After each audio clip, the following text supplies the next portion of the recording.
when you are like visibly checking the pulse, it's like gumagana siya. So, ibig sabihin, malakas ang force ng pasyente mo. It is bounding. Okay. If it's weak naman, minsan hindi mo siya makakapa.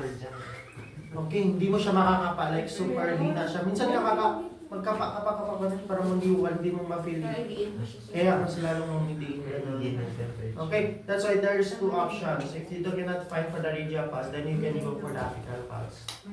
Okay, kasi ang apical pulse, marinig mo talaga siya. How do you locate your apical pulse? Nag-gets niyo ba kanina yung sinabi na how do you locate your apical pulse? Always sa left side. Sa left side, pag sa adult, may nipples, lower, mga 2 inches lang dito.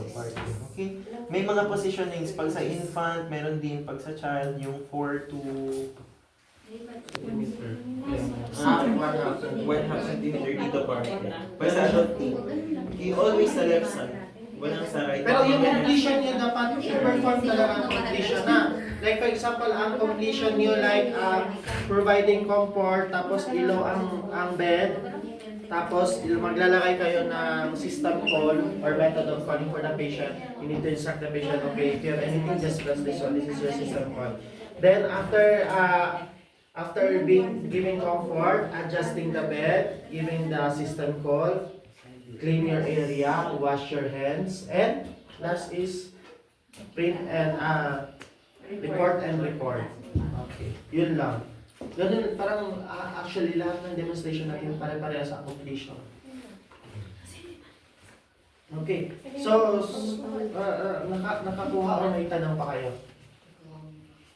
Ang tanong na, Mag-memorize lang. Magkaiba ang vital signs, magkaiba ang height and weight. Kasi ang height and weight dapat ang pasyente mo ambulatory. Paano yun? Hindi marinig, sir. Hindi po. Hindi to? Kasi makapal man yung... Iganon. Hindi, marinig mo talaga yun. Kahit dito lang, naririnig niyo yan. kasi malaki. Hindi, hindi mo siya. Hindi mo. Hindi mo. Makapal yung braso. Kahit makapal yan, maririnig niyo yan. Marinig niyo. Ilagay mo dito. Sa left or